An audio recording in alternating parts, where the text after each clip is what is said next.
कविता Hindi academy channel पर आपका स्वागत है। मैं आपके लिए मोस्ट इंपॉर्टेंट क्वेश्चन लेके आई हूँ। प्लीज़ दोस्तों आप मेरे चैनल को सब्सक्राइब कीजिए, वीडियो को लाइक कीजिए, दोस्तों के साथ शेयर कीजिए। क्वेश्चन जो है ये सभी क्वेश्चन जो है आपके लिए जो लेके आई हूँ वो किसी न किसी पेपर में ज़रूर आए हुए हैं। तो सभी क्वेश्चन जो है बहुत महत्वपूर्ण हैं। हर क्वेश्चन को आपने बहुत ध्यान से नोट करना है, अच्छे से याद करना है। क्वेश्चन स्टार्ट करते हैं। मैथिलीशरण गुप्त का जन्म कहाँ हुआ था? क्वेश्चन है मैथिलीशरण गुप्त का जन्म जो है कहाँ हुआ था, बताना है हमें। कहाँ पे हुआ था मैथिलीशरण गुप्त का जन्म? जन्म और मृत्यु से संबंधित क्वेश्चन जरूर आता है, इसलिए आपके लिए जो है ये क्वेश्चन लेके आई हूँ। मैथिलीशरण गुप्त का जन्म जो है कहाँ हुआ है? जौनपुर में, ए जौनपुर में हुआ है, या बी बनारस में, सी झांसी में। तो सी झांसी में जो है मैथिलीशरण गुप्त का जन्म हुआ है जो है ये आप अच्छे से याद करोगे। मैथिलीशरण गुप्त का जन्म कहाँ हुआ है? उत्तर प्रदेश झांसी में हुआ है। इनका जन्म जो है झांसी में हुआ है। अगला क्वेश्चन देखते हैं। मैथिलीशरण गुप्त का जन्म कब हुआ? अब सन बताना है हमें। मैथिलीशरण गुप्त का जन्म जो है कब हुआ?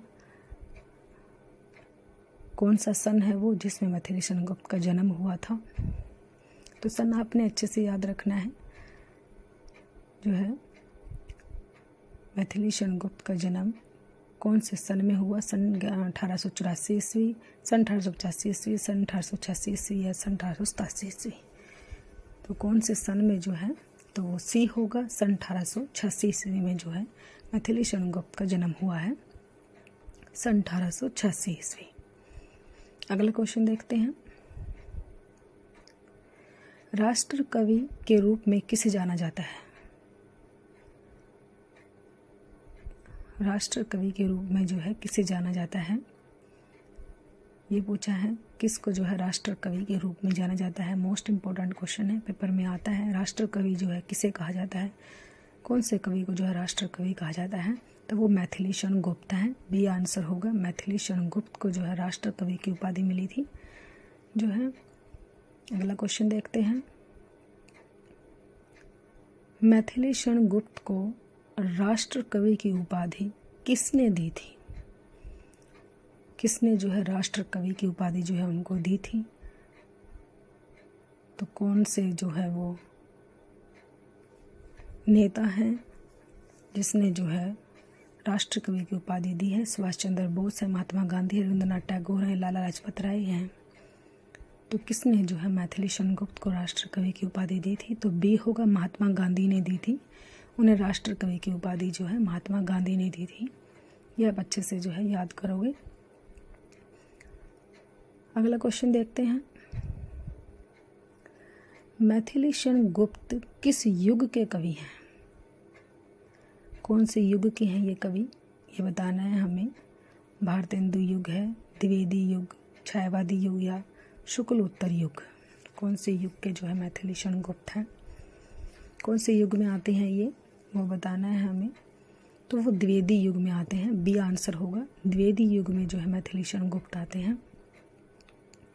द्विवेदी युग। मैथिलीशरण गुप्त जो है वो द्विवेदी युग के हैं। अगला क्वेश्चन देखते हैं।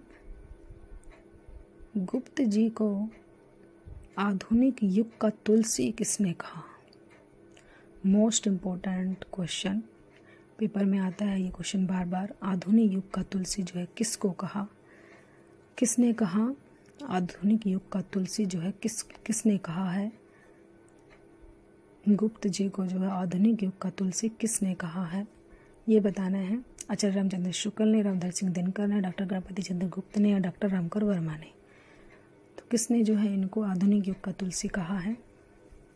ए, बी, सी या डी, इनमें से बताना है किसने कहा है। पेपर में जो है क्वेश्चन बार बार आता है, आपने इसको अच्छे से ध्यान रखना है। आधुनिक युग का तुलसी जो है किसने कहा है?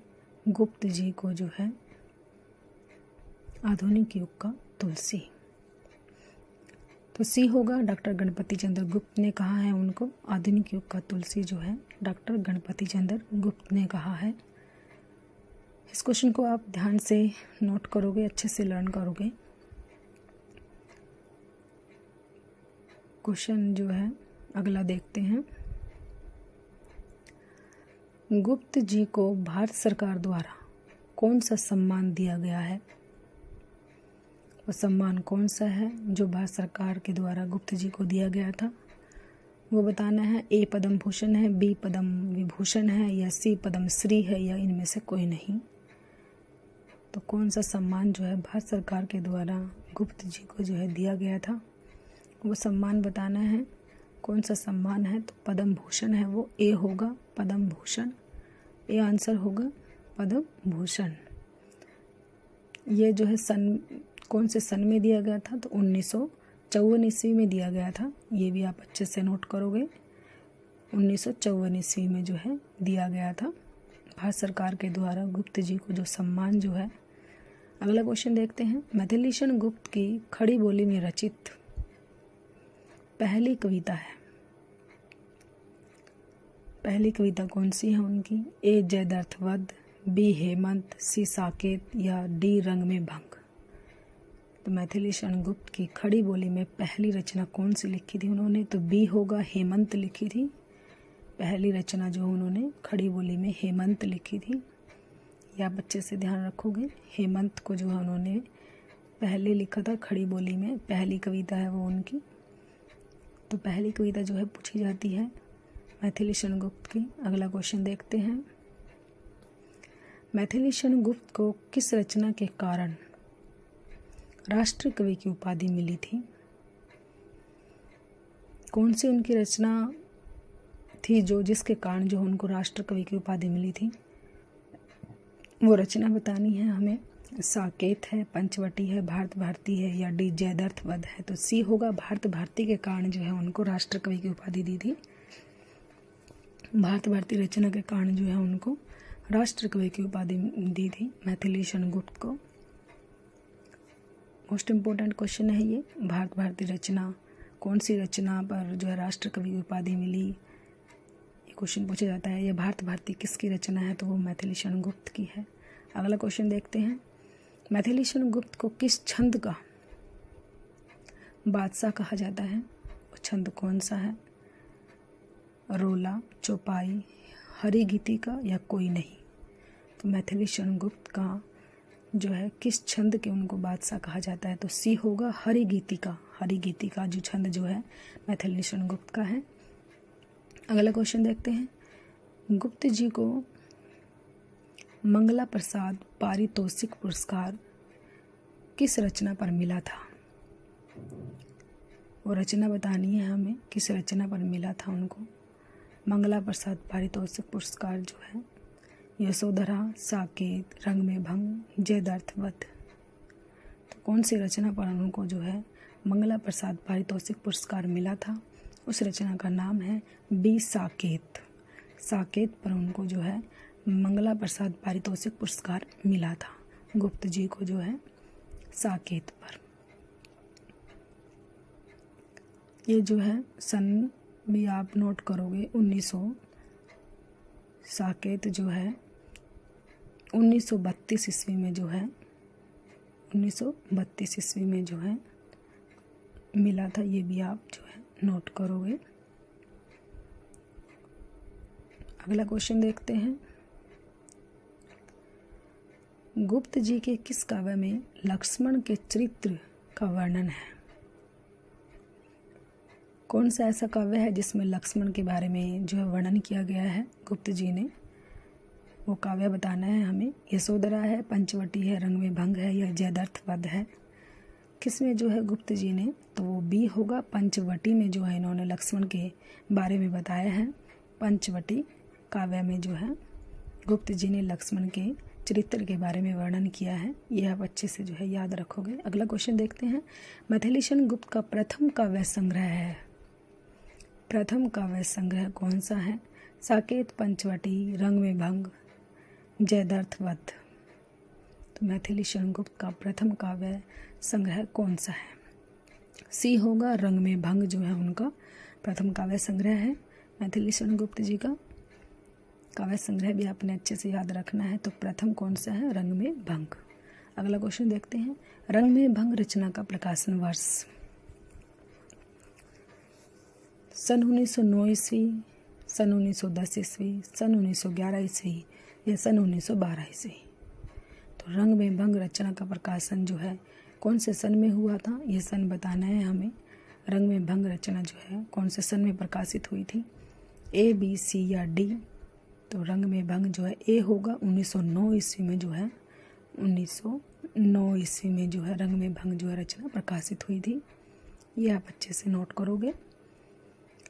सन 1909 ईस्वी में रंग में भंग रचना प्रकाशन वर्ष है ये, इसको आप अच्छे से जो है याद रखोगे। अगला क्वेश्चन है, साकेत महाकाव्य का प्रकाशन वर्ष है। सन 1932 ईस्वी, सन 1933 ईस्वी, सन 1931 ईस्वी, सन 1934 ईस्वी। तो साकेत महाकाव्य जो है प्रकाशन वर्ष क्या है ये बताना है। तो सन 1931 ईस्वी में साकेत महाकाव्य जो है प्रकाशित हुआ था, सन 1931 ईस्वी। सी आंसर होगा। अगला क्वेश्चन देखते हैं, साकेत महाकाव्य की नायिका है। तो कौन सी नायिका है साकेत महाकाव्य की, शकुंतला, सीता, उर्मिला या यशोधरा। तो साकेत महाकाव्य की नायिका जो है कौन सी है, तो सी होगा, उर्मिला है। साकेत महाकाव्य की जो नायिका है वो उर्मिला है। सी आंसर होगा, उर्मिला, साकेत महाकाव्य की नायिका। अगला क्वेश्चन देखते हैं, अबला जीवन है तुम्हारी कहानी, आंचल में है दूध और आँखों में है पानी। उपयुक्त पंक्ति गुप्त जी के किस काव्य से है।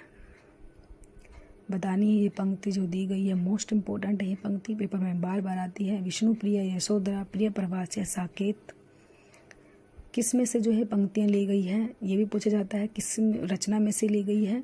तो वो बी होगा, यशोधरा रचना में से जो है ये पंक्तियाँ ली गई है।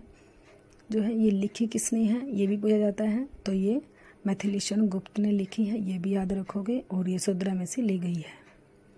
अगला क्वेश्चन है, साकेत महाकाव्य में कितने सर्ग हैं। 11 सर्ग, 12 सर्ग, 13 सर्ग या 14 सर्ग। तो साकेत महाकाव्य में कितने सर्ग हैं, कितने सर्गों में जो है साकेत महाकाव्य लिखा गया है वो बताना है हमें। तो वो है 12 सर्ग। बी आंसर होगा, 12 सर्ग हैं। 12 सर्ग हैं साकेत महाकाव्य में जो है, ये आप अच्छे से नोट करोगे, 12 सर्ग हैं। अगला क्वेश्चन देखते हैं, जयद्रथ वध काव्य का प्रकाशन वर्ष है।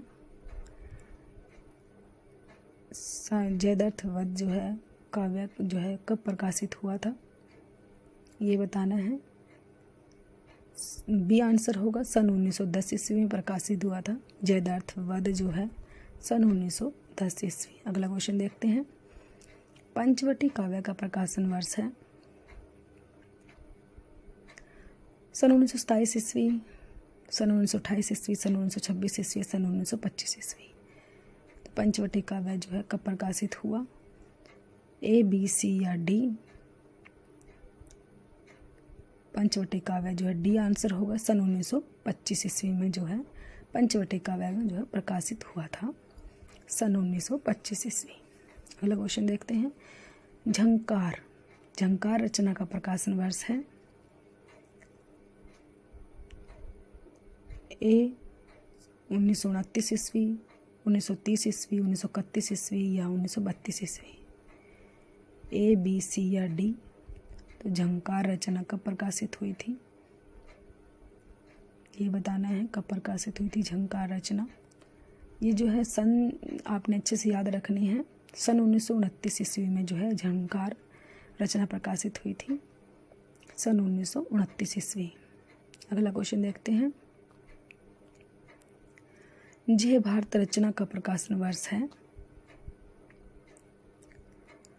सन जय भारत रचना जो है कब प्रकाशित हुई, सन 1950 ईस्वी में या सन 1951 ईस्वी, सन 1952 ईस्वी या सन 1953 ईस्वी। तो बताना है ए, बी, सी या डी, इनमें से कौन सा है। ए, बी, सी या डी।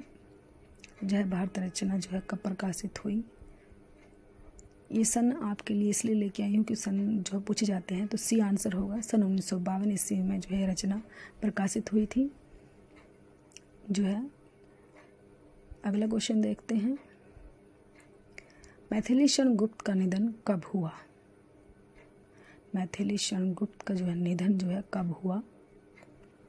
ए सन 1969 ईस्वी, सन 1964 ईस्वी, सन 1965 ईस्वी, सन 1966 ईस्वी। किस सन में जो है मैथिली शरण गुप्त की मृत्यु हुई थी वो बतानी है हमें। जन्म और मृत्यु दोनों जरूर पूछा जाता है। आपने जो है बी आंसर होगा, सन 1964 ईस्वी में जो है मैथिली शरण गुप्त का निधन हुआ है, सन 1964 ईस्वी। ये आप जो है जन्म और मृत्यु दोनों आप अच्छे से याद रखोगे। मैथिली शरण गुप्त का जो है जन्म हुआ था वो 1886 ईस्वी में हुआ था, ये भी आप याद रखोगे। और मृत्यु जो है वो 1964 ईस्वी में हुई है। ये दोनों जो है सन आप अच्छे से याद रखोगे, पेपर में बार बार आता है जन्म कब हुआ था और मृत्यु कब हुई थी। 1886 ईस्वी में इनका जन्म हुआ है और 1964 ईस्वी में इनकी मृत्यु हुई है। दोस्तों, अगर आपको वीडियो अच्छी लगी है तो प्लीज़ जो है लाइक कीजिए, शेयर कीजिए और सब्सक्राइब कीजिए। Thanks for watching.